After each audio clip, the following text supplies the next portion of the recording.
Councilmember Daughtry, Present. Mayor Frizzell, Present. Mayor Marine, Present. Councilmember Mead.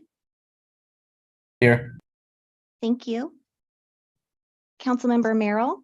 I'm here. Thank you. Thank you. Mayor Nearing. Here. Thank you. Labor Representative Norton. Here. Thank you.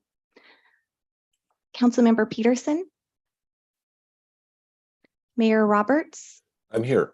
Thank you. Councilmember Schweddy. Here. Thank you. Chair, we have a quorum. I'll take roll for the board alternates. In the room, I believe we have Councilmember Gallagher. Are there any other online? Oh, Councilmember Dunn. Yes, I'm here. Thank you. Thank you. Is there anyone else? I don't believe so. Chair, that concludes roll. Okay, thank you. We have no written comments. Do we have any public comments? Anyone here? Okay, then we will move to the Chief Executive Officer's report. Great. Thank you, Madam Chair. Members of the board, we're excited to be here today to cover some really important information about how we're approaching the future of transit in Snohomish County. I wanted to speak for a few minutes to open up about the topics we're covering, the long range plan update and our zero emission feasibility study update, and how those two pieces of work are connected, because they are connected. The long range plan will articulate our service vision for the long term and align our programs and our products with the region's growth plan, Vision 2050. It will also commit to being sustainable long term, environmentally, financially, and organizationally. It's critically important to us in a position of leadership here that we leave this agency in a position for the next generation of leaders and employees to sustain the mission. So it follows, therefore, that our long range plan might also articulate a goal for a timeline to achieve fleet conversion. Establishing a timeline would help us provide us with a framework to plan procurement, capital projects, the financial path, and if necessary, changes and off-ramps if needed in the future. So we are preparing the long-range plan, as you'll hear from the team today, for its final round of public engagement, and we'll prepare a draft for your consideration and possible adoption this fall. That timing aligns well with our timeline for working through our feasibility study and moving into our testing program. So as you listen to the presentations today, I want to encourage you to reflect on the question of a goal for an appropriate timeline for us to navigate toward as we move further into the zero emission space. For the zero emission presentation, we have some new information today. We've done more modeling of fleet performance using battery and fuel cell technology, and a picture is coming into focus on what we think might make sense for CT based on what we know today. With the possible approach to fleet composition in mind, that gives us what we need to start thinking about a financial strategy to support zero emission fleet investments. So once Jay completes his overview of the technology and the modeling results, Anju is going to walk through how we're tackling the financial side of this and developing a financial strategy and eventually a financial plan to support zero emission investment. I want to emphasize that the numbers you're going to see today and hear today are conceptual. They're meant only to be comparative. They're not actual cost estimates. We don't yet have an actual financial plan. We have a long way to go to develop actual program cost estimates and a sustainable financial approach, but we know enough to start working on how we might tackle the financial side of this initiative. So we'll wrap up by providing some additional context for thinking about setting a goal for program timing as we look ahead to the adoption of the long range plan this fall. So with that, that concludes my report, and I'll give way to the staff presentations. Okay, our first presentation is Journey 2050 Long Range Plan. Sophie Luthen. Thank you. Thank you, Rick. Okay, new microphone. So hopefully this is working. So hi, I'm Sophie Luthen, Long Range Planning Project Manager. And with me is Erin Goes with Farron Piers. We're here to kind of give you an update on the long range plan as it stands today. And Farron Piers, just for a little background, I think you guys have heard from Erin previously at previous workshops, but they're our consultant on the long range plan project. They've been really critical to getting this project going and together. They've supported us through multiple rounds of public outreach and getting our service plan developed and so on. So Erin will handle the bulk of this presentation, but I'd like to kind of kick us off. Let's see. So like I said, we'll give you an overview of the draft plan, which is still in development, but we want you to see kind of where we're at so far. That includes the system plan, so what a kind of future network might look like out to 2050, as well as capital and financial elements of the plan. And later in the presentation, we'll also talk about, similar to Rick's comments, how zero emission fits into the long range plan. So we'll get to that a little bit later. And for this presentation, just to give you a sense of context, we've organized this presentation into kind of chapter order to give you a sense of the look and feel of the plan. A lot of the graphics that you'll see today are pulled straight out of the draft that we've got so far. So we want you to get a feel for how the plan will flow once we get a draft kind of out for public comment later this year. So starting with kind of our introduction and visioning part of the plan. So we started this project in late 2021 and through a few rounds of discussion with this board and with our executive leadership team, identified 3 project priorities for Journey 2050. So those are up here: equity, efficiency, and environment.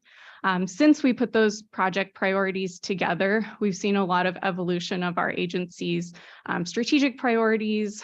So you can see that kind of up at the top of the slide here: deliver excellent service and build the future. And so we want to just highlight for you that while those are kind of 2 distinct sets of priorities, they do complement one another very nicely. You can see elements of equity, efficiency, and environment through those strategic priorities. And as you can imagine, a lot of those elements of the strategic priorities fit nicely into our Journey 2050 priorities. As we bring this plan kind of into a final draft stage, we'll look at kind of consolidating these priorities, and our agency is working on a kind of shorter term clarification of kind of how we'll achieve these priorities. So you'll see some continued evolution of this as we get into kind of a final draft phase. But this is kind of how we got here in terms of how we facilitated decisions and whatnot throughout this project process. And getting into kind of some of the planning context, I'll hand over to Erin. Great. And yeah, good afternoon, everyone. Great to see you all and kind of have a good discussion on a lot of the context, a lot of the information that's been developed and where we are today. So chapter 3 is really about setting the stage. What are we planning? What area are we planning within? What is the context? And so there are 3 very distinct elements. One is thinking about the local context. What is underway within this region? What is forecast for this region? A second context, really thinking about nationally, what are those broader trends that we're seeing statewide, nationwide that we should be considering. And then third is kind of bringing that all together. What did the community say? What did we hear from community members, stakeholders in terms of interpreting how the local and regional context may be changing? What are those national trends in terms of how people think about how they travel, how they work, where they move about over the course of the day? So those are the 3 specific elements that are really captured in the chapter 3 planning context. And so the first shown here is, again, reinforcing what is planned for Snohomish County, really teeing off of Vision 2050, the Snohomish County Comprehensive Plan as well, which is also undergoing an update. But the big picture is about that forecast increase in population and jobs, and where that growth is planned for, where it's allocated, and how transit fits in with best connecting that growth. And just in terms of, again, a sense of scale of what are we talking about by 2050? We're looking at the scale of 3 Everetts, essentially, growing within the county. And so that's sizable change, sizable increase. And so thinking about how can transit best support that growth, that's one key contextual element as part of this. The second I mentioned are these broader trends that we're seeing both nationally and locally. And so we're just highlighting a couple here on this slide. The first is the population and demographics. And one key kind of near-term constraint and issue that's all agencies are facing is workforce and labor availability, and how you can deploy service with a shrinking workforce. And this is something that obviously is very near term. And as we think about long-term planning, oftentimes it's easy to say, well, that problem will go away, right, long term. But what we're highlighting here with this population graphic is decreasing birth rates, a number of other factors. Longer term, there may continue to be workforce constraints. And so that's something that we want to take into consideration as we think about how we deploy service, how we think about implementing different types of service. And so that's one element that's shown here on the left. On the right is this idea around customer expectations and how that has really shifted over the past 5-10 years, and obviously was amplified even over the course of the pandemic. And this speaks to the need that customers, both within transportation, but all industries, are requesting more on-demand, real-time, just-in-time type of services. And this is something that transportation companies, transit agencies are really working through how best to address some of these shifting and increasing needs for customer customization for their riders. And then a third element that's really driving some of the planning context is what we heard from the community. And I know there were some recaps from previous outreach efforts, but just to summarize where we've come from. So we had 2 distinct phases of outreach. The first phase just over a year ago that was really focused on broader trends, broader themes around what is the role for community transit? What are people's perspectives of what is the benefit? What is the objective of providing transit within the community? We asked a little more focused set of questions in the next phase, which was last summer, really about specific service types and some of the priorities and the trade-offs of those different service types, and getting an understanding of where do people stand in terms of, do they want more of Swift? Do they want more of the regular bus service? And so that was a great opportunity to get a little bit more detailed feedback from the community and really help guide what you'll see with the system plan in the next few slides. So what we just kind of big picture themes that we heard overall over the course of those 2 phases of outreach. A big focus, obviously, on convenience and frequency, expanding the coverage. I think these are things that probably aren't shocking to hear, but it was just a reinforcement that even in this age of new customization, how have travel patterns changed as a result of the pandemic? I think it was fascinating to hear there's consistent kind of that fundamental need for what people want from their transit agency, from transportation in general, and that's convenience, frequency, reliability, travel time. So those things really helped, I think, reinforce how we think about service types and different service allocations. And you'll see kind of how that played out on the next few slides with the system plan. So how many languages? Now you got me curious. 5 languages. Oh, yeah, I realize that's covering the number. Oh, yeah, but it's that 5 with the talking. Covering it. Great question.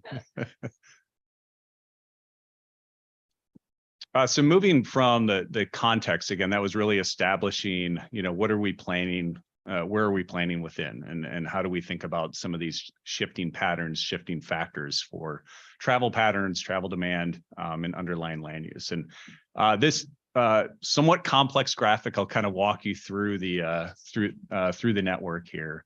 But this was really what we took into consideration for developing the system plan. And the first, the number one, Sophie touched on, I've touched on a little bit, is really building off of the mission, the vision of your agency, and the priorities that we heard from the public, from stakeholders, and thinking about the trade-offs and the balancing of these 3 different elements that we really are focused on: equity, environment, and efficiency. And so that helped really guide some of the evaluation of the network itself. And in number 2, what was that network that we started from? Really leveraging a lot of the work that's been done for the 2024 restructure as part of Linwood Link extension, and also building off of a lot of the planned SWIFT corridors that are under design or within a planning phase right now. So that was our initial network that we worked from. And in number 3, it was really taking a closer look at a smaller segment level of analysis for each of these routes and really trying to understand how is land use forecast to change? What are the equity demographic context around each of these different areas for those routes? And how do those different data sources really speak to the levels of service, the appropriate type of service to best connect those communities. And so that analysis conducted in that item number 3 that you could see here really helped us tweak that initial network and think about how do you reallocate service with the extension into Everett, the Everett Station Link extension. How do we look at closing some of the gaps that exist with the network? And that's in number 4, is this really iterative feedback process where we look at the data, provide some updates, work with the service planning team and others within the agency to refine what that system plan really looks like. And the detailed system plan is what we'll walk through in a little bit more on the next slides, but I just want to pause in case there were any clarifying questions in terms of the overall process and the data that really went into this. All right. And certainly feel free to interrupt with any other questions. There we go. So just to kind of step back before we get into the details of the system plan, I want to reinforce this underlying context that really is driving the system plan. And again, that's the relationship with Vision 2050 and the adopted land use forecasts and land use allocations. And our process was really guided by those policies that are established in Vision 2050, the land use context, and thinking about what is called out in Vision 2050 in terms of the role that community transit needs to play to support that growth that is forecast in Vision 2050. And so that's reflected in the map that's shown on the right, but we'll walk through in a bit more detail the specifics of that map. But we really just wanted to reinforce this connection that this process has had between what's identified in Vision 2050 and how can community transit best respond to that vision.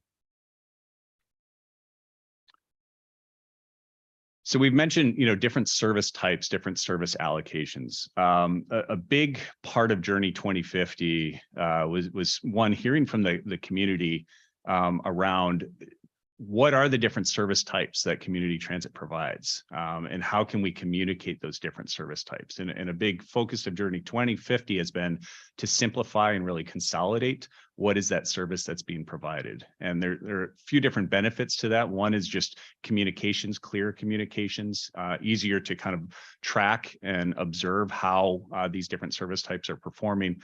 But it also allows for some of that adaptability. And any sort of long-range plan really requires a lot of adaptability, a lot of flexibility, given uncertainty that we face, even 10, 15 years from now, let alone 20 or 30 years. So where this led from the public feedback and a lot of work with the service planning team is in alignment around these different service types. And so there are 3 key service types as part of Journey 2050.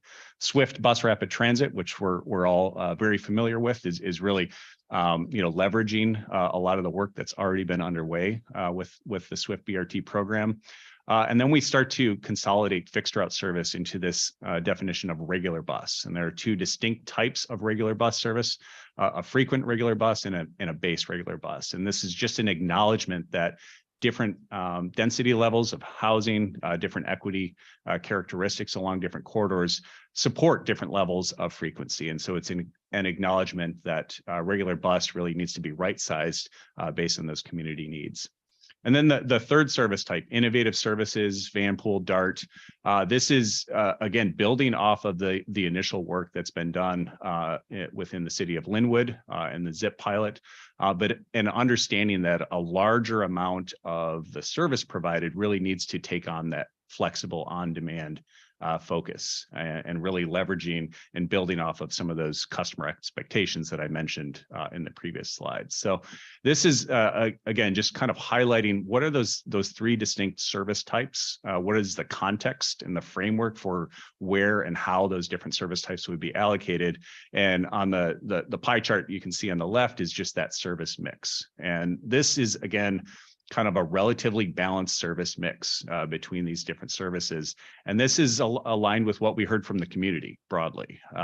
We went into this process unsure, are we going to hear from community members, I only want Swift, only provide Swift. That's the only type of service that I'll ride, or I'll only ride, some sort of on-demand service. And we heard a mix generally, and if anything, a lean towards your fixed route service, and that's why you see a slightly higher percentage allocated to regular bus. But on the whole, just recognizing again a lot of the factors that I highlighted with the planning context, a lot of the public feedbacks just speaks to and reinforces this need to take a balanced approach and allow for a bit more adaptability given some of the uncertain conditions in our future. So just, kind of rolling this up into the system plan, the map itself, but also some of these key factors and outcomes from this. I want to just first, state that first bullet. So the system plan as it's allocated has 70% of service is either frequent or flexible. And so what does that mean? That identifies that 70% of the service provides at least a 15-minute service, a 15-minute wait time. And that's a substantial increase from today's service. And how is that possible? One, that's through the growth of the fixed route service network, as you can see, roughly a doubling of fixed route service hours, but also a substantial increase in the planned innovative service hours.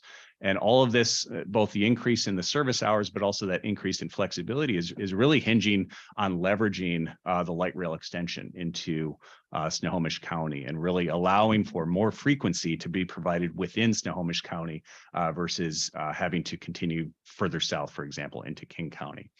And then a final note, just acknowledging the planned SWIFT network, assuming a full build out of that SWIFT network, but no new SWIFT lines necessarily identified through this process, really an increase in that level of frequency across the board. And just a final note on the map itself. Long range plans often take different directions on how they want to convey types of service, level of service with different geographies.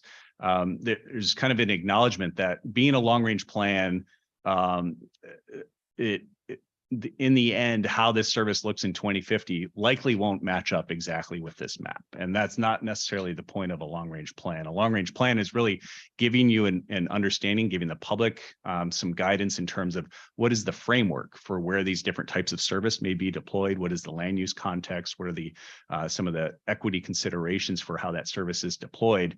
And that's what's shown in this map is given conditions, given what we know today, this is how that network could look, but it's also acknowledging some of the flexibility and adaptability inherent in any sort of planning process. And I think, what really reinforces that, I think, is the service, what's shown in purple, the service innovation opportunities. There are, if not dozens of different models for how you could actually deploy that type of service. And so there's an acknowledgement that within each of these communities that are shown with that the purple identification, each of those communities would go through kind of a specific process to think about what are those community needs, how best can community transit support those. And I'll walk through in a bit more detail of how we're trying to message those service innovation opportunities in the next slide. So what does that look like? And I realize the talking board is covering one more, but the focus again is on enhancing that fixed route network and really thinking about how to improve the connections to the fixed route network, how to complement the fixed route network in those areas that support that transit service. Additionally, it's thinking about this additional layer of service for improving the connections both to light rail, to Stride BRT, and to the Swift BRT network. And how we're conveying it right now in the draft plan is these kind of four different service types within that service innovation opportunity area. The first on the top left is, just generating those easy connections to transit and thinking about easy connections to light rail, to the BRT system through different modes. It may not necessarily be a bus, a vehicle in that instance. The second is flexible routes. Operating something that appears a bit more like a fixed route, but recognizing some of the flexibility that's necessary, given some of the land use considerations, given different travel patterns and travel needs, and allowing for a bit more flexibility to the fixed route network. The third, circulators and shuttles, is really recognizing where are some of those land use and community needs that really support kind of more of a circulator type system or a shuttle system that is running frequently within a community and really providing some of those community connections, which is somewhat related to that fourth box, the community connections. This is, really understanding, are there some key destinations within a community that could allow for something that somewhat resembles a fixed route service, but may still have that on-demand element to it that'll, reduces wait time, reduces walking time, and how can those connections best be provided by community transit? So on the whole, how service innovation opportunities, kind of innovative services are being presented in the plan as it stands right now is just a recognition that each community's needs may differ. And so community transit through a very flexible framework will assess what are those needs, what is the right service model to provide those connections. Yeah. Where do van pools fit into this, and is there any change to the van pool programs that you? There isn't necessarily anything specific recommended as a change to the van pool, and how it's currently conveyed. I showed that graphic previously of van pool and DART kind of rolled into innovative services. And so van pool is one of those where I think it speaks to kind of the community connections or either or even easy connections to transit, where van pool may be that solution and just a reinforcement of that support that community transit could provide. But it may also be something separate than what we're showing here, but it's an acknowledgement that van pool could be that solution that's identified that best fits the community needs. So, yeah, good question.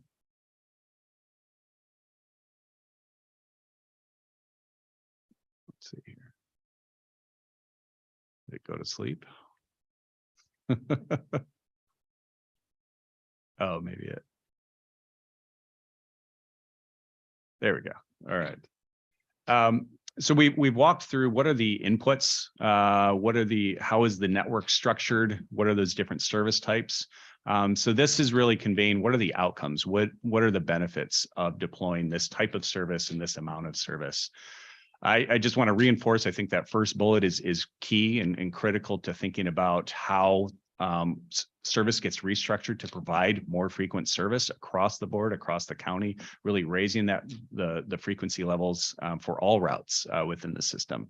And that leads into the second bullet, which is acknowledging that the number of residents, the number of jobs that have access to frequent service within the county more than doubles from today's network. And that's a significant impact and really, again, aligns with what did we hear is in terms of one of the top priorities from the community: frequency, convenience. And so this really responds to that community need. Ultimately, that should then translate into more riders as you provide that level of service, as it better matches what the community needs. Our forecasts show over a tripling of ridership in 2050 compared to 2019. And then on the bottom right, this is really focused on that increase in frequent service, who benefits. And all residents within Snohomish County benefit, but this is really identifying the priority populations, low-income households, foreign-born populations, et cetera, that are really benefiting from that increase in frequent service, both across the county, but also focused in where is growth occurring. And so that's a big outcome that we want to take away. And within the plan, we share additional outcomes and additional metrics for how the county benefits, both from environmental reductions in greenhouse gas emissions, for example. And so some more detail is included in the plan. I have a question. Yeah. So I see on your equity measures, you've got 5 different groups there, basically. I notice that they don't really align with PSRC's groups, that they've come out with what equity means for them. Would it be more accurate to be able to put that into the PSRC's groups? Because you're missing one, one in particular, which is seniors, gray hair. That's a great question that I actually want to turn over to Sophie as we're kind of working through different definitions. What does King County Metro use, PSRC, community transit? So maybe I'll throw that back. Did I set her up? No, yeah, I think, we've kind of explored different ways to consider equity. So I think these are coming largely from, we emulate King County Metro's process for kind of equity analysis and scoring. And this is kind of what we use in a lot of our service planning process to make decisions about when we operate service and kind of prioritize service levels. But certainly that sounds like something we should take a closer look at and making sure that we're aligning with PSRC. So we'll So take a that. couple of us sitting here are on the PSRC Transportation Policy Board and or committee.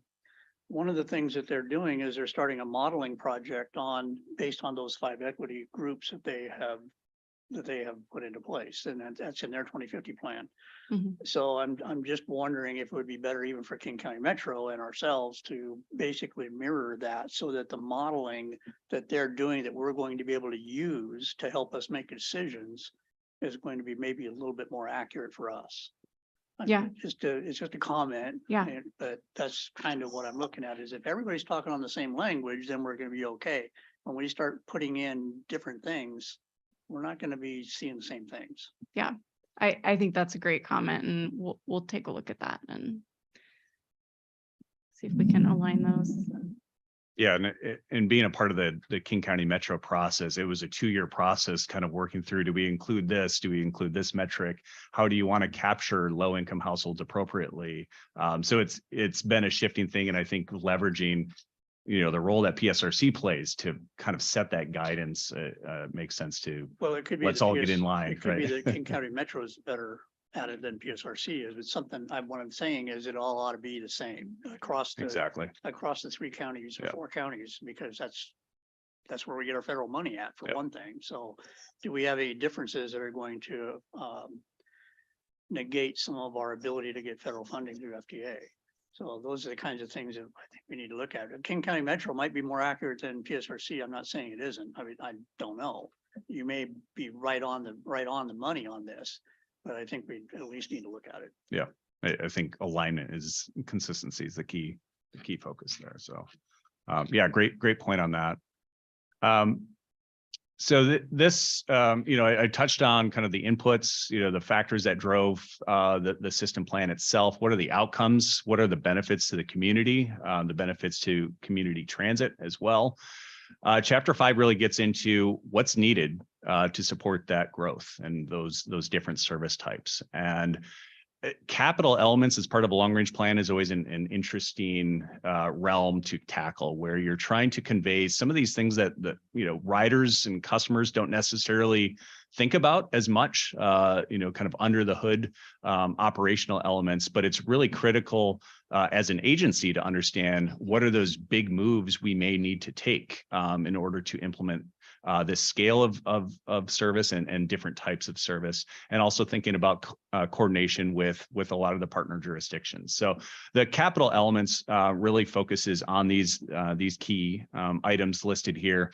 I'll gloss over zero emission because we have another slide and obviously another presentation on that, but it is acknowledged, and that's something that we're continuing to work through. How do we incorporate the zero emission transition as part of the long range plan? But I'll focus on a few of the other elements listed here. So speed and reliability, really identifying the relative scale of speed and reliability investments, and also making a significant investment in non-SWIFT BRT corridors, and acknowledging the benefit and the need to look at other service types for that speed and reliability investment, and how that again speaks to the needs that we heard from customers: convenience, reliability, on-time performance. So that's a big part of the speed and reliability, and really helping to set the stage for your speed and reliability program and giving some longer term guidance there.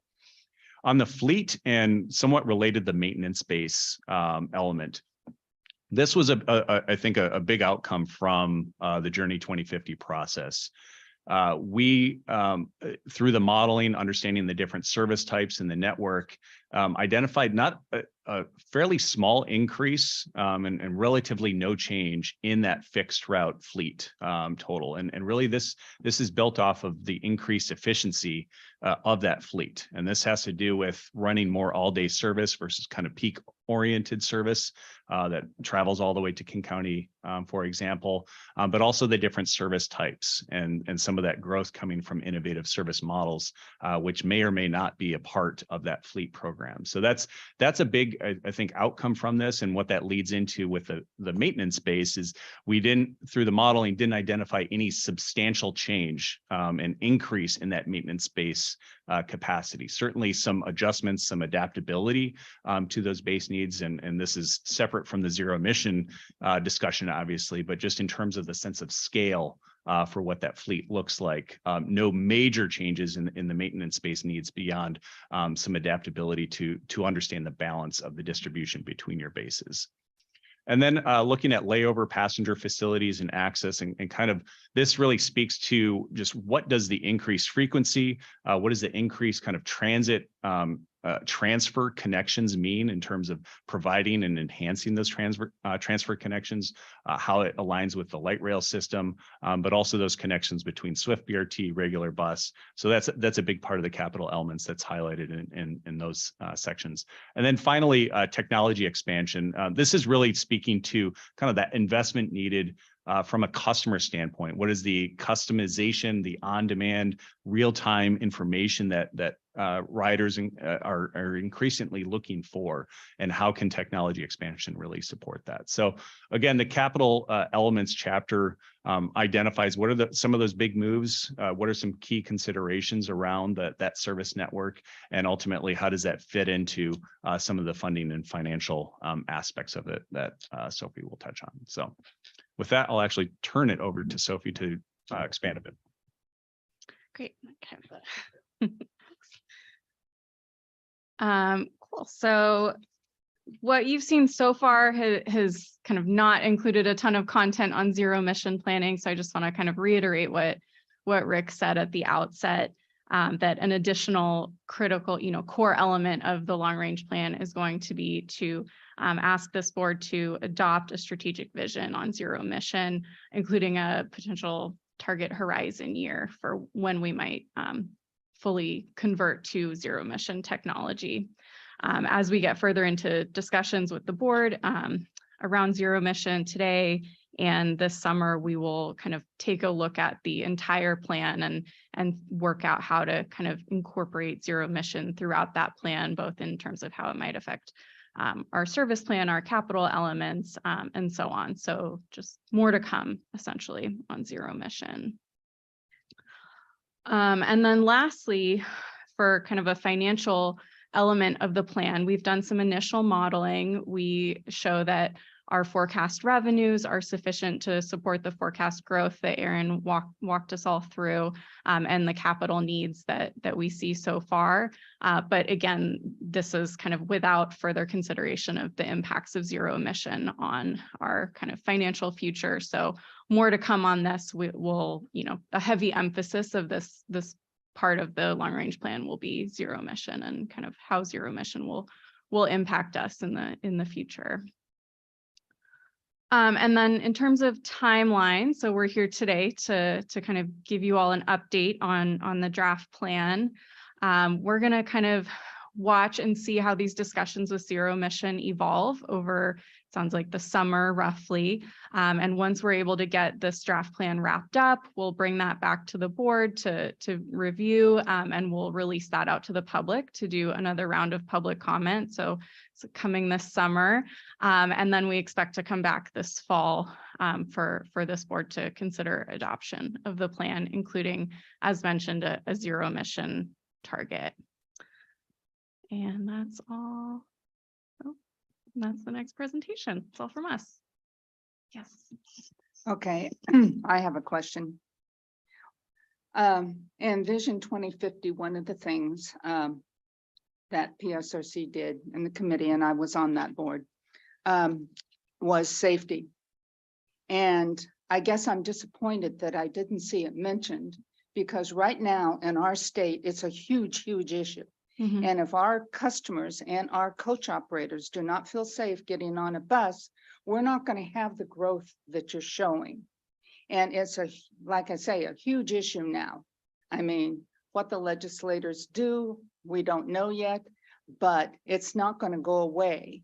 And somehow or another, I would like to see that in a 2050 plan. Mhm. I mean, am I wrong? I mean, is that totally out of context? Because I know we can't get grants unless we address safety when we're writing them. And it's just too big of an issue. Was that a question to me? No. You're not wrong. Looking at you, No, sorry. no, I would draw your attention back to one of Sophie's first slides where she showed the agency's current strategic priorities aligned with the long-range plan priorities from the outset of the planning process. And the agency's strategic priorities clearly communicate a commitment to excellent service, which includes providing a safe experience for our customers and our employees. So part of the work between now and when we bring the draft back for the board's consideration is to blend our current strategies into how the long range plan document articulates our long range commitments. So Okay, so it is in there. it is. Okay. Yeah.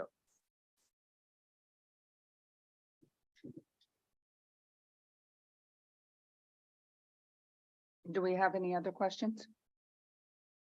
Okay, thank you, guys. Appreciate it. Can we get a copy of that? Rachel, appreciate that.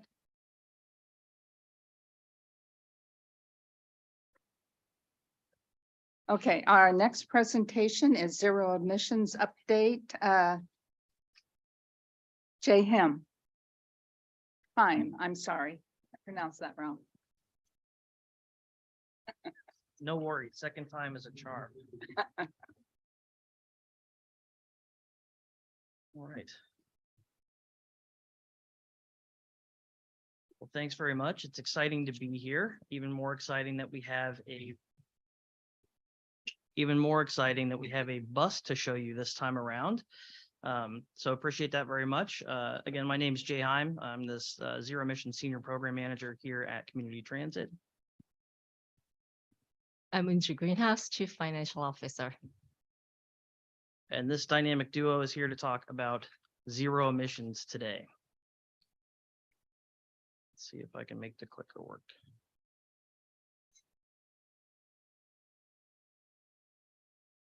Perfect. Here we go. So today we're going to talk a little bit about a program update just generally. We've done quite a bit of work on zero emissions service modeling, so we have an update there as well. Anju and her team has worked on some financial strategies, so we'll share some kind of early models of that as well, talk about risks and issues, and then open it up for questions. But of course, if you have questions as we go through any of this, feel free to throw something or raise a hand. We're happy to address those kind of in line. So kicking things off, why would we even make this transition? There's a lot of energy around zero emissions today. And some of our more regional partners have set some targets and we're really kind of supporting initiatives across the state here. So Department of Ecology in particular is targeting some reduction in Washington state greenhouse gas emissions. They're looking at 1990 targets and trying to reduce those overall with an ultimate goal of achieving an 80% reduction in greenhouse gas emissions by a 2050 year. So trying to reverse some of the environmental impact that we've had thus far. Transportation makes up about 35% of all greenhouse gas emissions in Washington state generally. So there is a contributing factor there to take into account. In addition to that, Snohomish County themselves are working on electrifying their fleet with a 2044 horizon target to convert the entirety of their fleet over to electric vehicles. And of course, the governor has demonstrated kind of year over year some ongoing support for electrification in general, with some additional targets and policies related to light and medium duty vehicles and passenger vehicles. Washington will at some point in the future end up regulating this, as we've seen in California and other states as well. We would like to be ahead of the curve on this instead of behind the 8 ball, so to speak. That puts us in a nice position to be planful and intentional about making a transition of this nature and ensure that we're being financially, environmentally, and organizationally sustainable in making that change. Let's see. There we go. One of the questions here, how clean is our grid? So a lot of the electric buses in general, regardless of what technology you choose to use, rely very heavily on local utilities to supply the requisite electricity to actually power facilities and buses alike. Our electricity supply is particularly green. This is kind of an outlier when it comes to national and also Washington state averages. We're about 97% green in Snohomish County. The PUD does a great job of producing that clean energy. And we have a slide coming up here that shows a little bit of what that makeup looks like. So we're very well positioned to fuel a fleet on electricity generally. And Snohomish County puts out about 5%.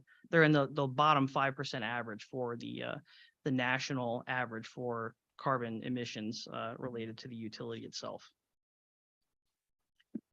So looking at the total makeup of the electricity, most of it is hydroelectric, the vast majority. We have a little bit of biofuel, some wind generation as well, and then some other purchases that covers mostly other renewables that they're purchasing off the marketplace as needed to supply the needs. So some nuclear and others. So this is largely renewable electricity that we're receiving here.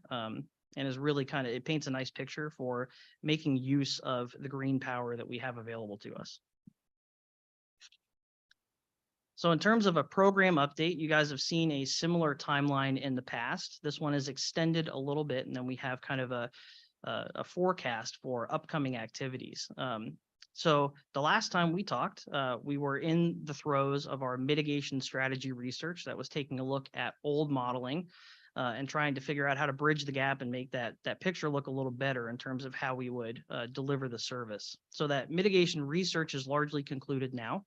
We're coming back to you at this Q1 board engagement, that first green bullet, to do some knowledge sharing and give you some additional context and updated info that is going to eventually fuel a recommendation and findings that we're going to come back to you with towards the middle of the year. In addition to that, we're still in the midst of our PUD impact study. That's something that we noted in the previous workshop, taking a look at how we could actually deliver the amount of electricity that we need to fuel this fleet transition in a responsible way so that we avoid things like brownouts or overtaxing the grid, and really ensuring that PUD is well positioned to supply us with the energy that we need. Coming up next, we're going to have a findings and recommendation share towards the middle of the year here. This pairs well with kind of the LRP draft that we had talked about just prior to this presentation, coming out in the summer, and then ultimately adopting that LRP in the fall here. Related to zero emission generally, some upcoming activities looking kind of over the horizon into 2024 and beyond. We had talked about some federal sponsorship for this program change. You'll hear more about that when we get to the financials. We will need to develop what they call a transition plan and submit that to the FTA sometime next year. The due date for that is May, so that we can be in the running for the low-no grants. Grants are going to play a very large part in our financing of this plan. We're also going to get into conceptual design of our facilities. So what would we need to change at the depots to facilitate charging or hydrogen or whatever that mix might be. Get into concept of operations so that we can actually figure out how we're going to run this. And of course, the side-by-side pilots for the Gillig and New Flyer buses that you had previously approved will take delivery this year and then start running those next year. So we'll get a little more kind of boots on the ground, or when the rubber meets the road, so to speak, data on how this is actually going to run. So moving on to modeling, this is a very old slide. This is from our original model using 2021 technology assumptions and really no opportunity charging. Green is good, gray is not. And you can see that this was kind of a dismal picture the first time we went back and did some modeling. We wanted to take this and see if we could improve this by assuming some technology improvement over time and then look at some opportunity charging or in-route charging. And that is largely what we have done in the Q1 period here. So taking a look at the new model, things start to look a little better. We assumed some technology increases based on what the OEMs are seeing and forecasted that out to about 2027. We also standardized our fleet somewhat. So where we have 30 footers, double deckers, and 40 footers today, we decided just for the purpose of modeling to solidify those as 40-foot buses. 40 foots generally have the best efficiency trade-off due to battery packs and the traction motors used on there.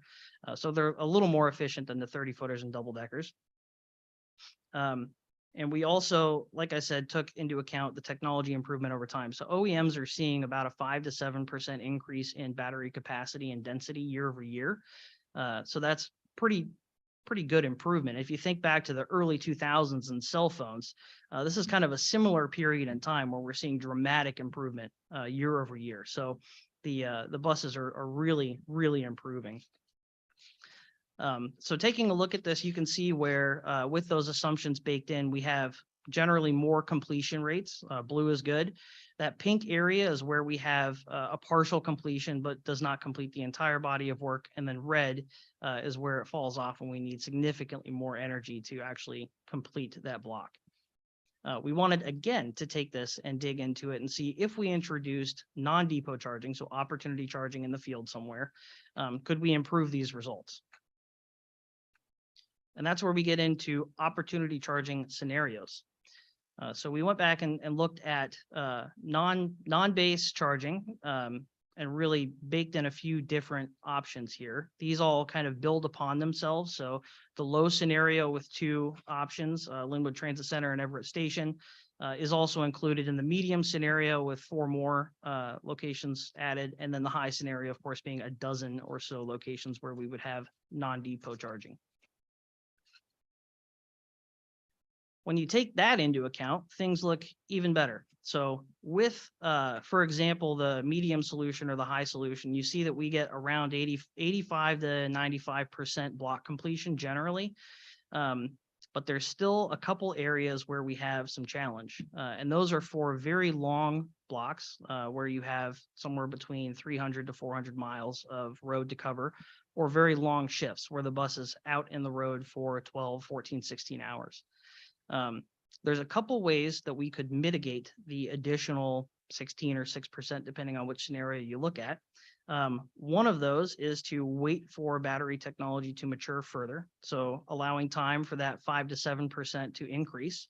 Or an alternative approach, and probably a more appealing one for the near term, is to consider the hydrogen fuel cell propulsion mechanism. So those buses typically have a much longer runtime and shorter downtime due to the fueling cycle. They operate more like a traditional combustion engine where you fuel it up and they hit the road.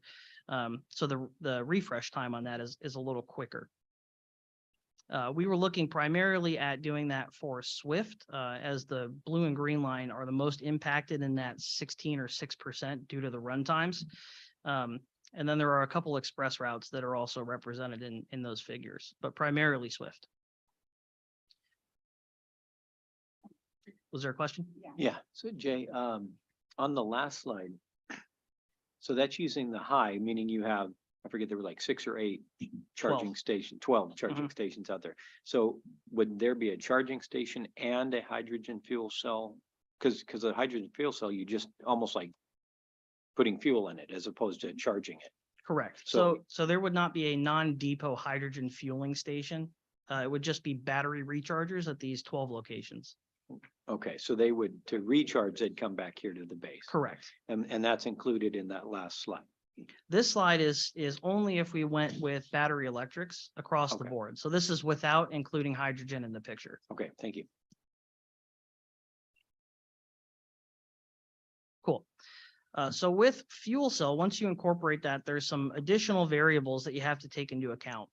There's quite a significant change in the infrastructure required to operate a hydrogen fuel cell fleet.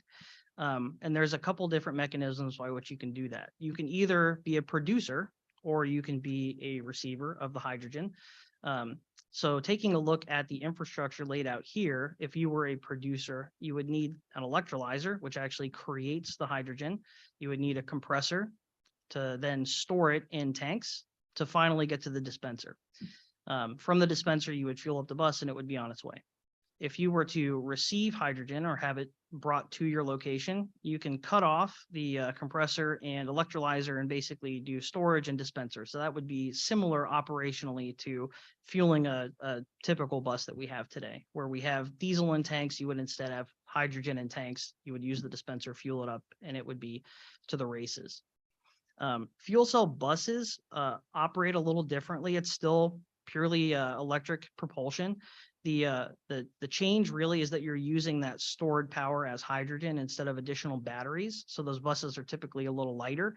And the only kind of product that you have when you convert the hydrogen to electricity is water. So it's pretty clean overall. Those hydrogen fuel cell buses have significantly more range than the battery electrics. You can get somewhere between 300 to 400 miles, depending on the size of the storage tanks. And the refueling rate is much more rapid. So you can refuel a hydrogen bus in about 10 minutes on average, whereas a battery electric bus, when the battery is depleted, could take 3 to 4 hours to charge back up. So the refresh cycle on those is a little faster, but it comes at a cost. Additional infrastructure, additional money, finding a supplier for the hydrogen itself. So what have we learned in the past quarter? Time is our friend. Sorry, go ahead. Okay, so back up. So you just said that there's quite a bit more cost in the infrastructure for this, but we would, if we're going to be doing battery electric only, also have some infrastructure costs. So if we looked at the delta between the two for infrastructure costs. We have a number of models that we put together in these financial scenarios based on the mix of technology in the fleet. And you're correct, there is infrastructure on both sides of this. The infrastructure outlay for producing the hydrogen is quite a bit higher than just charging batteries. And Anju will get into that a little bit in further slides. But yes, there is a cost, and we are looking at all of that. And it scales differently depending on how many battery electrics you want versus how many hydrogen buses, and what kind of decisions we make in that realm. Okay, so what have we learned? Time is our friend. If you allow technology to increase naturally year over year, the picture becomes a little brighter. The batteries are significantly improving. We're seeing massive increases even between last year and this year, and that will continue for the foreseeable future. So our delta there in terms of meeting the need is going to shrink over time. So this will just improve. Infrastructure improvements are required. We really do need to include opportunity charging in the equation here. The battery buses just do not perform at the distance that we need without having offsite charging. Service design really must be considered in this transition. As you saw in the LRP, there's kind of a shift to more innovative services. There's a great opportunity to target some maybe very long distances and include different types of service there and be more innovative in the way that we are delivering service so that this looks better.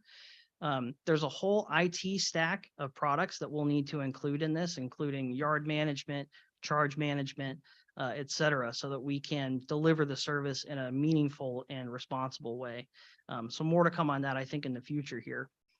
What we've learned as part of this feasibility is that battery electric technology is suitable for about 2/3 of our service generally, and fuel cell is a very good candidate for the remainder. It really helps us to meet the near-term BRT need and get us close to that 1-to-1 bus ratio. That's kind of one of the guiding principles that we wanted, is not to expand the fleet, but still deliver the same amount of service that we have.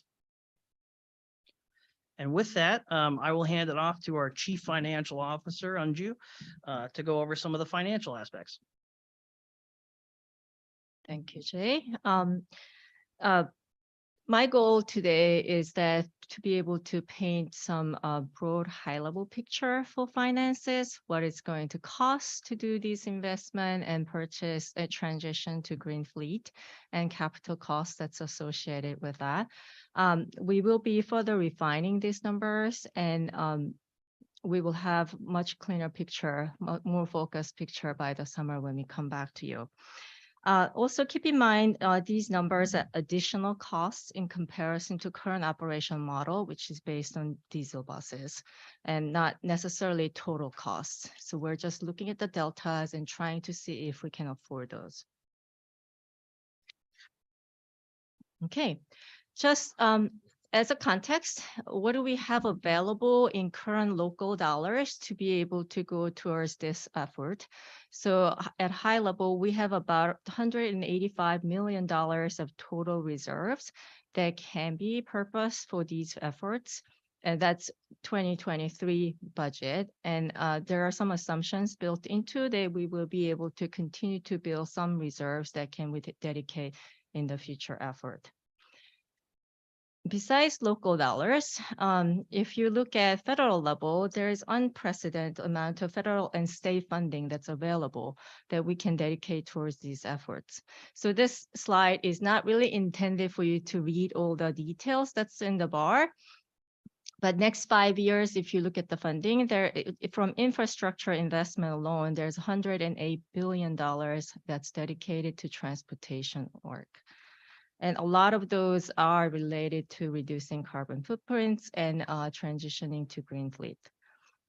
Just to give you a picture of how much more dollars that's been dedicated to this area, for the next 5 years starting 2022, its federal investment has been increased by $45 billion. That's roughly about double of the previous year's investment that was available in grants. I'm trying to move the clicker. Here we go. In Washington, if we look at the state grants, the Move Ahead of Washington is funding $3 billion for transportation for next 16 years. So there are a lot of opportunities within our state as well that we can apply for the grant funding to be able to fund these efforts. Some of these grants we're more familiar with than others. So we're definitely in exploring new territory here, trying to go after federal and state funding to be able to fund these efforts. So how much does this cost? I just wanted to give you really high level. First off, just bus alone in 2023 pricing, when you look at it, diesel bus costs about $540,000. When you look at the 40-foot battery electric, it's 1.2 million. 60-foot fuel cell bus costs quite a bit more, $2 million. So, yeah, go ahead. why did we do 2 40-foot buses and then a 60? That's a great question, because for us to be able to model financial impact, we had to make some assumptions about what fleet composition would look like. So in this case, we've looked at 2/3 of our fleet being 40-foot battery electric and 1/3 being 60-foot fuel cell. Remember the earlier slide that No, I do. I was just Oh. saying, when we're looking at a comparison of cost, it's not really apples to apples, because it would depend, well, what is a 40-foot, if they make them fuel cell, or what is a 60-foot battery? I understand our makeup's going to be because of that, but it isn't fair to look at the price difference with a bus that's, Different size and different technology. Yeah, you're correct. And so just to illustrate that it's going to cost us a double or slightly more, the cost will be somewhere between 1.2 and 2 million, obviously, depending on if it's a 40-foot fuel cell. I'm sure a bit cheaper than 2 million, but probably more than battery electric would be my guess. Jay, do you know? If I could just jump in, our modeling does include the diesel 60-foot cost when we're comparing that against the 60-foot fuel cell. Because of the assumptions that we're making with the fleet composition in this, that is the comparison. These are just for illustrative purposes. So we don't have the 60-foot diesel costs represented on this slide, but it is represented in the underlying data.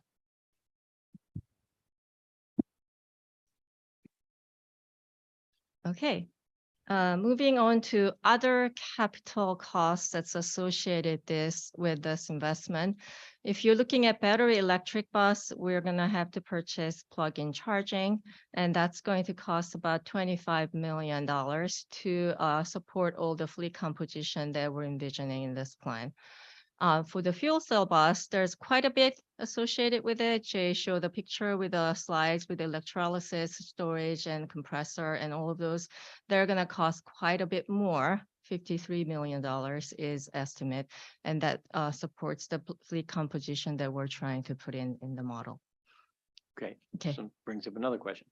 So in the battery electric bus, the plug-in charging is 25 million. Is that for each one you put in? So if you're having to put in 12 in to make that work, and you're only going to have one fuel cell, electrolysis, storage, all of that here, it would seem that's more affordable. So for the plug-in charging, that is just for the depot. So that is for the Cache Park Base and MCOB, the Merrill Creek. This is not inclusive of the charging locations that are satellite that we have included as opportunity charging.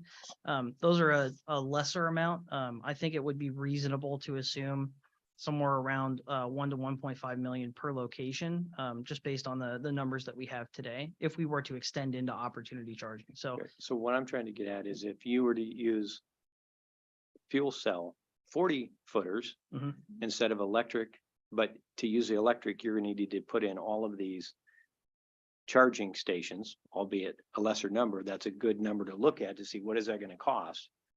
If we can fill all our fuel cell back here at the base and they can go out for all day, that, you see what I'm saying, at a cost, it's no more, it's still 53 million. it's a great observation. So- And certainly something that we're taking into account when trying to figure out what the right balance is for our fleet mix. There is some, I guess, other constraint, not to deviate too far from Anju's slides here. Some of the challenge with hydrogen, specifically in delivery of the service, is right sizing the amount of electrolysis that we do. This number could easily inflate if we have to go with a very large scale deployment. And there's not a lot of hydrogen producers in our area yet. So California and Fresno specifically is the largest, I guess, local-ish plant that we have. In the next 5 to 7 years, there may be some additional capacity in Washington state to actually produce hydrogen. So there's a lot of what ifs that go into this, but understanding, yes, if we went with 40-foot hydrogen buses, we could potentially fuel those on the same infrastructure that we have included here. So in the market, right, if there's a demand, somebody will fill it. Yes, If we never buy any fuel cell, there's no demand, nobody's going to fill it. So I guess that will, as more look at it, yeah, just like there were no charging stations for cars until Tesla decided to start mass producing it. Wow, all of a sudden they're almost everywhere. But all right, thank you. yeah, absolutely. And this is something that will likely refine between now and the middle of the year as we come back with a better picture of what the final fleet mix might look like. And is definitely something that we'll want to take into account year over year as we scale into this, is what is the variable performance of battery versus hydrogen and what makes the most sense for us. So I'm making an assumption here that the cost of bringing the plug-in charging, the 25 million, does not include anything for substations that PUD would be putting in. We're not paying for any of that infrastructure. It's just we can connect to the substation and here we are. Or do we need to bring our own substation in?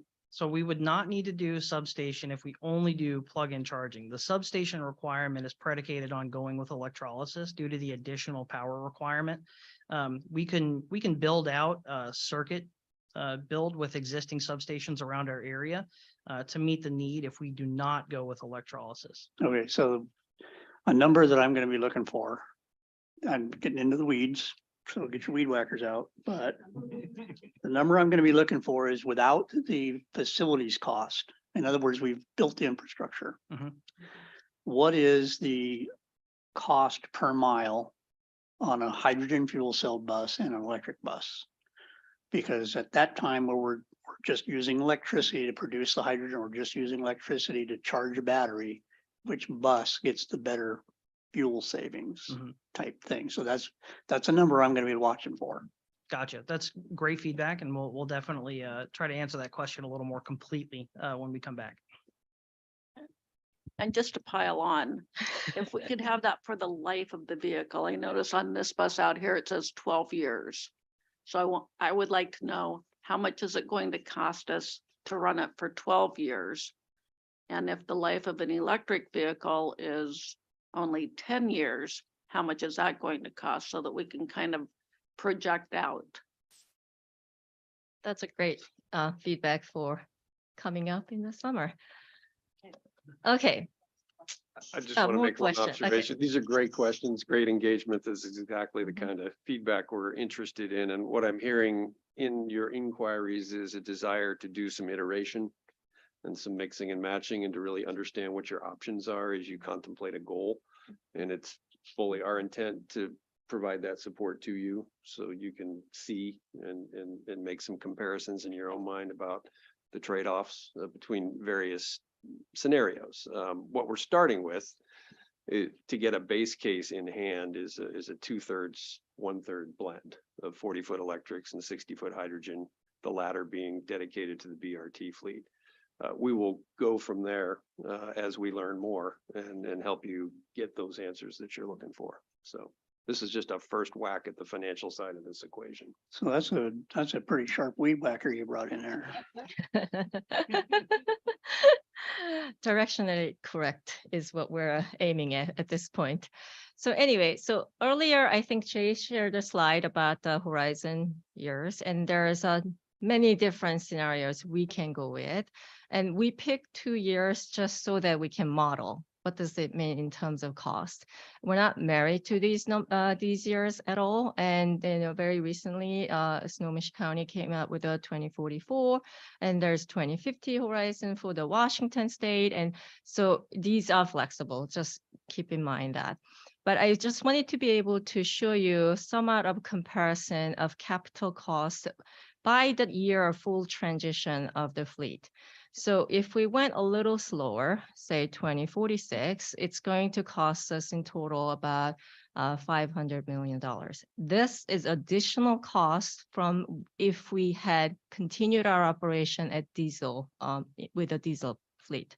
Just remember that it's addition, not total cost. Yeah, go ahead. Does that delta in there also contain operating costs? You say all capital on there, but is there a differential on operating costs between the diesel and the electric? Or great question. Operating costs is coming up a couple of slides down. Hold that thought.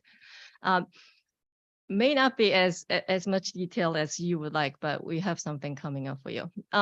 If we went a little faster and aiming for 2038, by the time all fleet is green, we're gonna have to spend another like $400 million in addition. So you may think it's cheaper, right? If you look at those two numbers, but it's kind of like having a 15-year mortgage versus 30-year mortgage. Your cash outflow during those years is going to be much bigger when you're doing 2038, when you're trying to move a little faster. Just keep that in mind. And on top of it, if we're adding more like electrolysis facility, that's going to add another 50 million on top of the picture. And I also wanted to paint a picture around what if we pick a year and then see how much we've spent in capital for these options. So say 2046, because pick a slow going year. We already know with electrolysis, we went all out, and that's going to cost us about $550 million in addition. But by then, if we went faster and completed everything by 2038, full transition of the fleet, we'll be about 2/3 way into buying second rounds of those vehicles, right? So then it's going to cost us about $700 or so more million in addition. I'm just trying to paint a picture that there is a capital cost that's invested, included in the first transition to green fleet, but it's a commitment that we have to invest over time. And then big question is, can we afford those additional cost. So at this point, looking at what we have in our reserves and making some really conservative assumptions about what we could spend in local dollars versus grants, and I wanted to give you a very high level picture. So if we went 2046 as a target year, and we could do it 80% local dollars and 20% additional grants.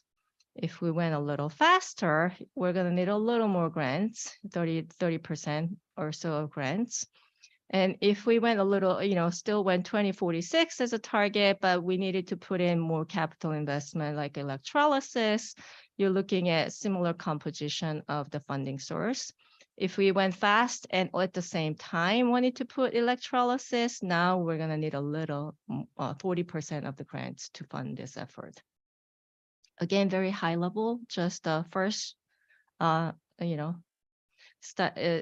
shot at trying to give you some picture around what's involved in here. Okay, moving on.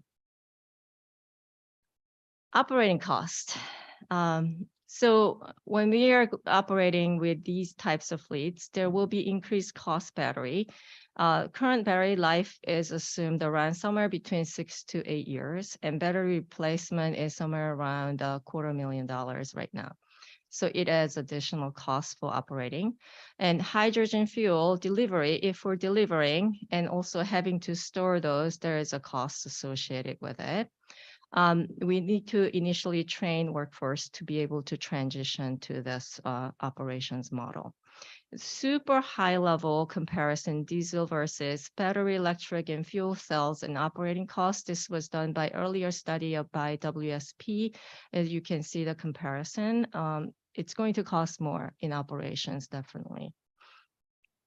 So when we took into the costs that we are known currently, and when we model this over the time horizon that we've kind of picked, you can see the orange line is the option we're moving fast and transition completely by 2038. Blue line underneath is the moderate assumption going by 46. We don't have any electrolysis that we've invested in this scenario. You're looking at operating costs somewhere between 15 to 20 million addition in annual cost. So it's going to cost us somewhere between 10 or 15% more than our current operating cost. So this is another thing that we need to be able to model and show whether or not we can sustain over time. So this is, I don't know if this is getting to what you were asking for, Councilmember Merrill. Okay. Is it also, I mean, you said the waiting part saves us money, which is understandable. The technology changes. Not only will battery life be longer, which is good, we assume, but also there's a fair chance they would last longer, which would help us in the long run as well. So those numbers could. A lot can change. Yes. Yeah. Not that we want to wait till 2050 to find out, but yeah. Right. So do you have any scenarios that you've worked that would show what it would be, what would be necessary in terms of technology or other costs where the line for our changeover into zero emissions then becomes equal to or less than our continuing with diesel? I think in current costs that we know of, I don't think there was any scenario that we've looked at it will be equal or less. I mean, it's going to have to take a lot of technology change to be able to get there, or bus price has to come down significantly because there is a high demand, or I mean, more supply, I guess. Demand is actually pretty high, supply is fairly low at this point. So that will help us get there. Anything? Yeah, I'm not sure it would be fair to categorize this as a cost neutral solution at any point that we're looking at in the model. We have not done a ton of modeling beyond 2050, but the costs level out, I would say, and this would become the new norm. So what you're seeing here, this 15 to 20 million in addition, would just become the standard operating budget with no electrolysis here. So I don't believe that it decreases that we've seen anyway. That's not something that we've heard from other agencies either. It could happen in the future, but I think at that point, it's more magic 8 ball than it is science. Okay. Now, if we look at the costs with the building electrolysis, which increases more consumption of electricity to be able to do that. So now we're looking at in 2 different scenarios, adding the cost somewhere between 23 million to 30 million in annual operating costs. It gets a little more expensive. Okay.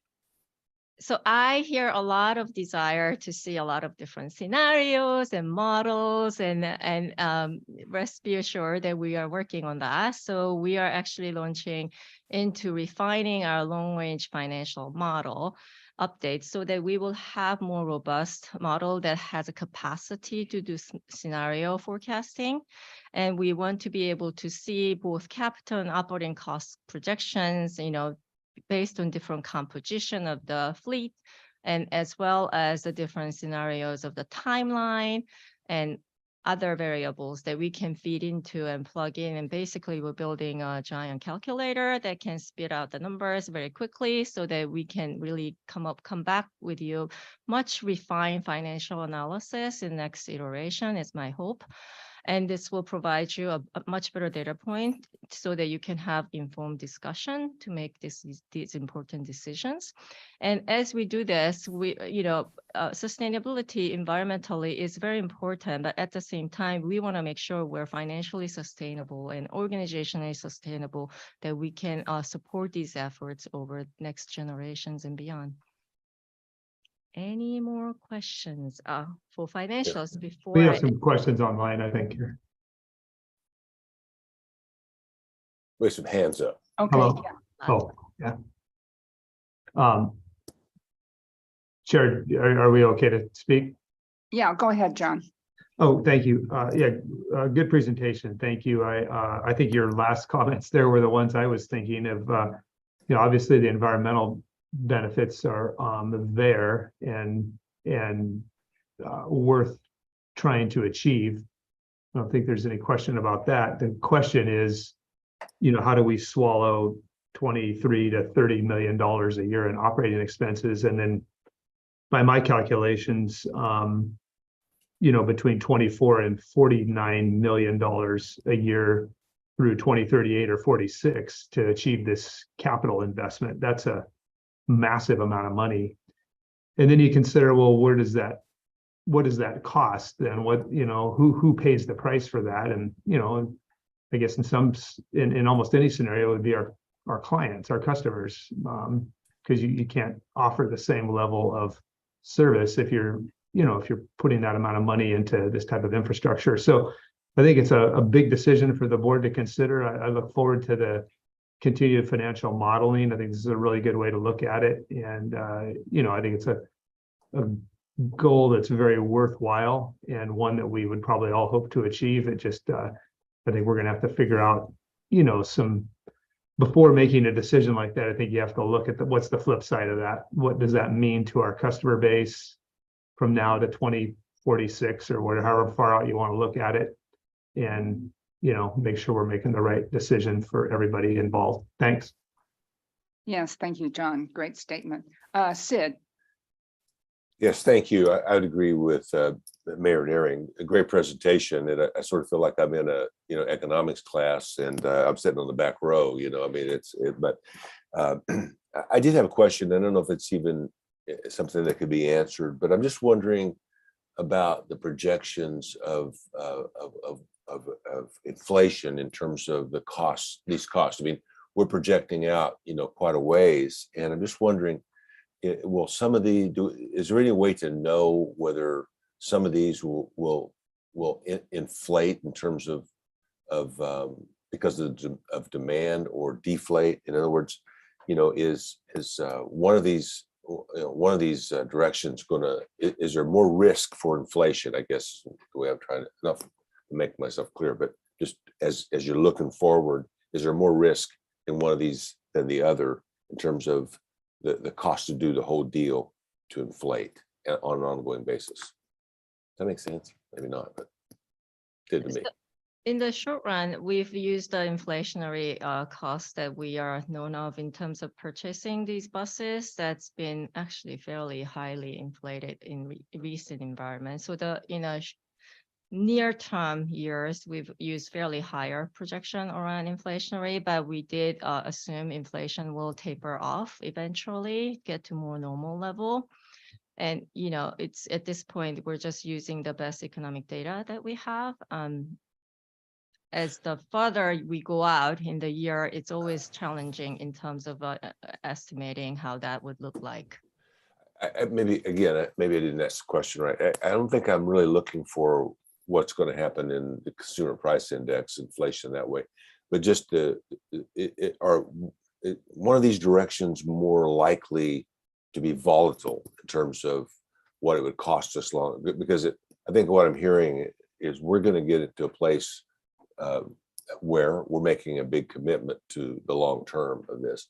And that's just a question, maybe it's not even answerable, but I'm just wondering if one of these, if there's more risk for the cost to go up in the future than the other. And you don't have to answer it now, but that's just something that's sort of rolling around in my mind. Thank you. Thank you. Okay, Joe. So you guys are, I mean, there's so much to look at here and so many different scenarios and we appreciate that. And I fully trust that you're, even without us asking these questions, you probably already thought of this.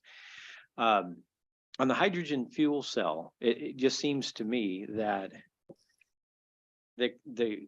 our upfront cost, but it works better on the buses. Because my concern is to make the electric work, even on the 40-footers, not having to do, because we're having to do a hybrid sort of model so that you can do the long range with the hydrogen.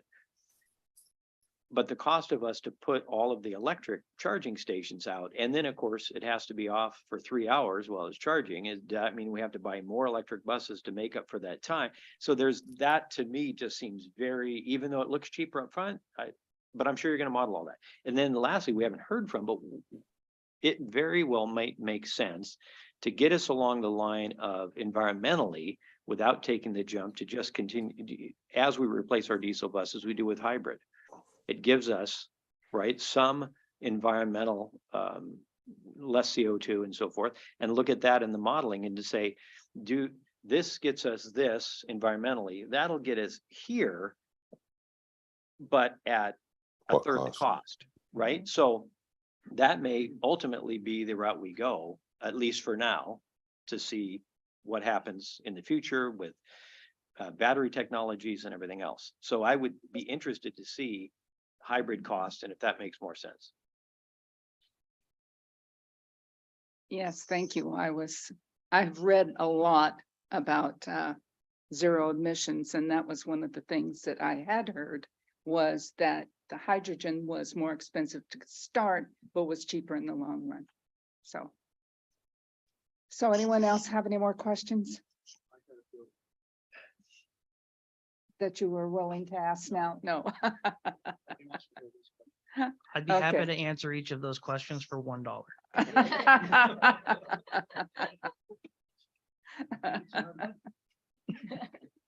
Okay, so that's I have a few more slides to go Oh, through, you have, yes. I'm sorry. We're gonna bring it in for a landing. Okay. No problem. This is all very, very good discussion and great questions here.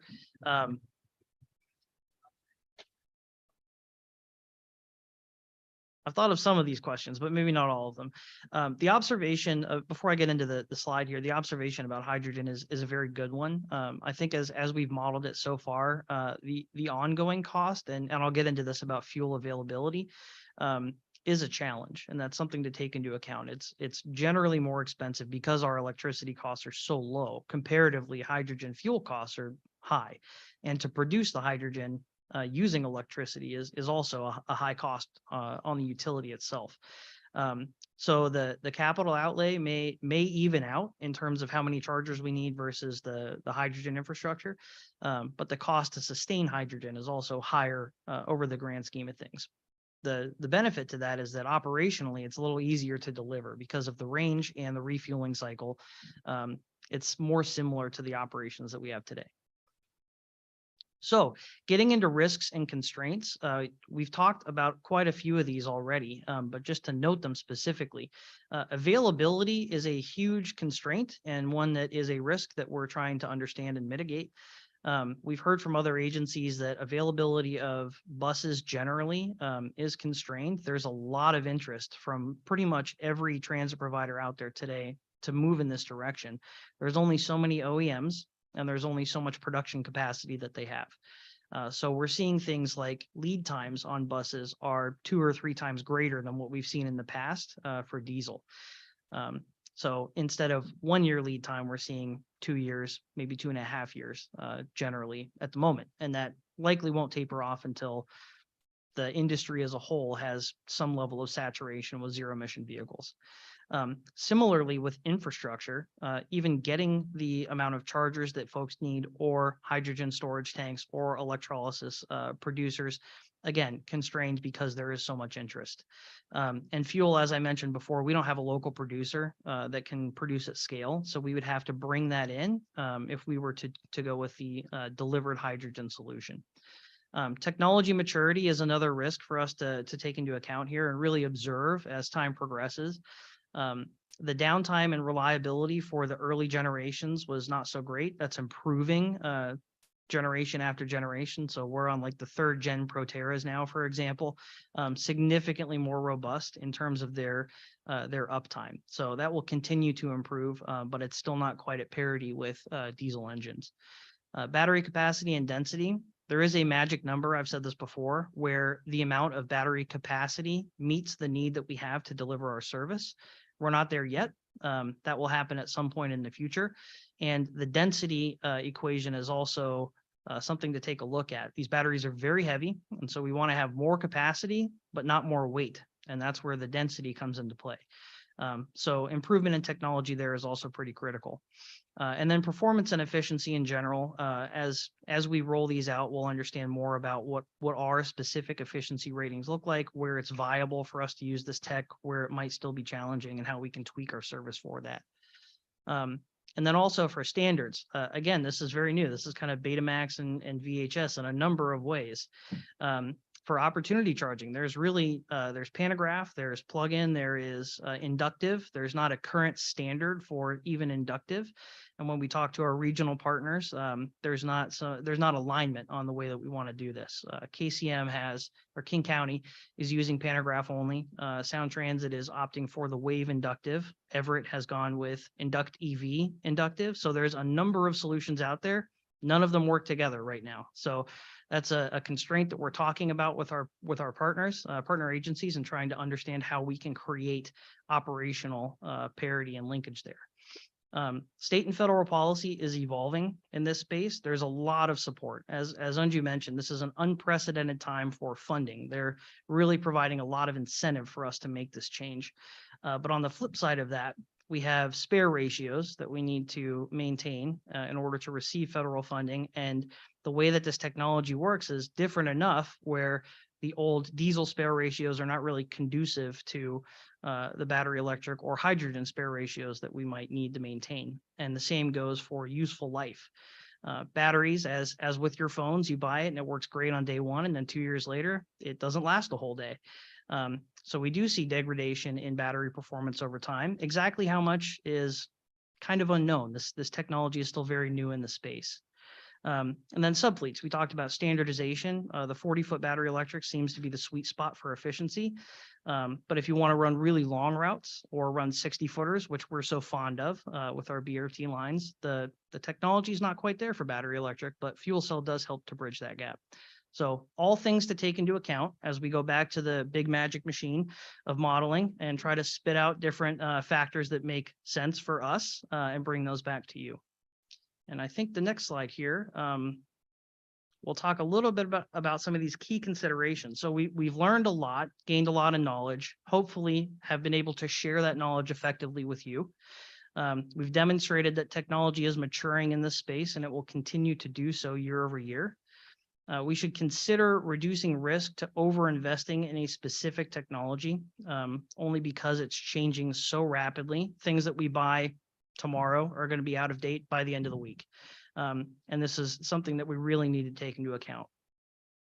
We should continue to monitor the state and federal policy, again, because these are evolving. And as illustrated with these sample horizon dates in Anju's slides, we need to set pacing to balance the financial, operational, and environmental sustainability factors in no specific order. But there is a balance that needs to be struck here. And a lot of that can have to do with fleet mix and the pacing that we choose to go at.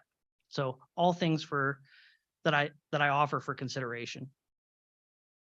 And to round us out, I'm going to kick it over to Rick. So just to wrap this up, couple of things. So I started the beginning of the workshop talking about setting a goal. And I've been involved in a lot of big decision processes in the past, and I always feel like, you know, you can be sailing along and you never quite know where you are until you start to call the question. So we got some great engagement today as you've thought about this, because we're coming up to a point of potentially making some commitments to a course of action. I want to speak to the board, particularly in the context of Mayor Naring's comments, which I think were spot on. We continue to talk about financial sustainability, environmental sustainability, and organizational sustainability. We spent the first half of the workshop talking about a long-range vision to serve a community that's going to double in population and employment by 2050. We talked about 800 service hours with a tripling of ridership. We're not going to ask this board to commit to any course of action that compromises our ability to meet that demand and provide that service. That's a given. And I want to give you my personal assurances on that. Neither are we going to ask you to commit to a course of action that we're not confident we can sustain financially. That just would be too much risk. We have a window in time here where the federal government and the state government are putting resources on the table to defray the cost of entry into this type of infrastructure. And so what we're doing is taking a good hard look at whether that makes sense for us. We see some promise in the initial modeling. We think we can do a lot with 40-foot battery electric buses. We think, as Jay said, we can't do as much with 60-foot battery electric buses, but hydrogen is a promising solution for the type of service we're investing in, which is BRT. So as you think about where this work is going over the course of the summer and into the fall, when we bring the long-range plan back for your consideration and possible action, we want to think about setting a goal. We don't have to set a goal, but as I said at the outset, having a goal will give us a framework for planning. What are we buying? How do we pay for it? When are we doing all this? So on the screen, you see some examples. Our partners, our industry partners, our jurisdictional partners are beginning to set goals and standards. And this is all part of a broader effort to bring down greenhouse gas emissions nationally. So the state's goal is 2050, as Jay said, to get down to 80% of 1990 levels. King County is at the other end of the spectrum with a very aggressive goal of transitioning their fleet by 2035. That's a goal I would consider ambitious. If we went at the pace at which our current fleet is expected to wear out, we would be looking at 2038 as potentially an aggressive goal for community transit. And also, as Jay mentioned, Snohomish County has now set a goal of 2044. We've modeled 2038 and 2046. You know, we can iterate within this space, but I wanted to give you a sense of what our partners are doing and how what we're doing would fit in with what we're seeing from them. We're not going to ask you to do this anytime soon, but I wanted to prime the pump so you could start thinking about it. And as we bring back more work later in the year and respond to the questions you've raised today, revisit this question before we go forward. So that concludes our presentation. Okay, we're down to the chair's report. I will be very, very quick. When the Growth Management Board did Vision 2050, they put a special emphasis for the first time on transit. And at the board meeting for the Transportation Policy Board, the first of the month, they set up a transit working group that's going to be working all year long. And both Deb and Melissa have assigned 2 staff people that we will working with that group. And we will keep you posted as the year goes along and find out. But they will be collecting an enormous amount of data for the 4 counties. So with that, board communication, No, not at this time. Nothing today. Joe, Marie, Jared Mead, Nothing from me, thanks. Tom Merrill, Nothing here. John Neary. Nothing, thanks. Sid Roberts, No, I'm good. Thank you.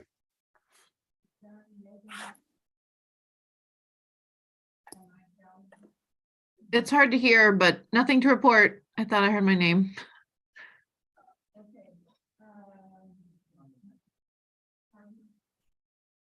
Oh, my mind, sorry.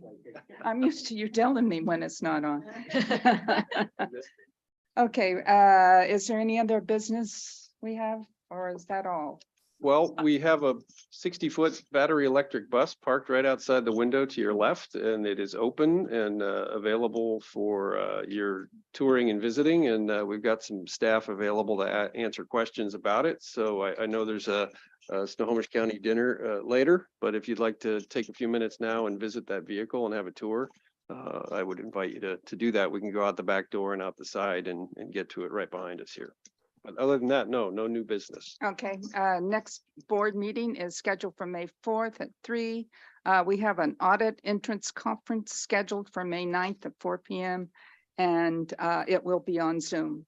So that is all we have. Thank you so much for coming today, and we are adjourned.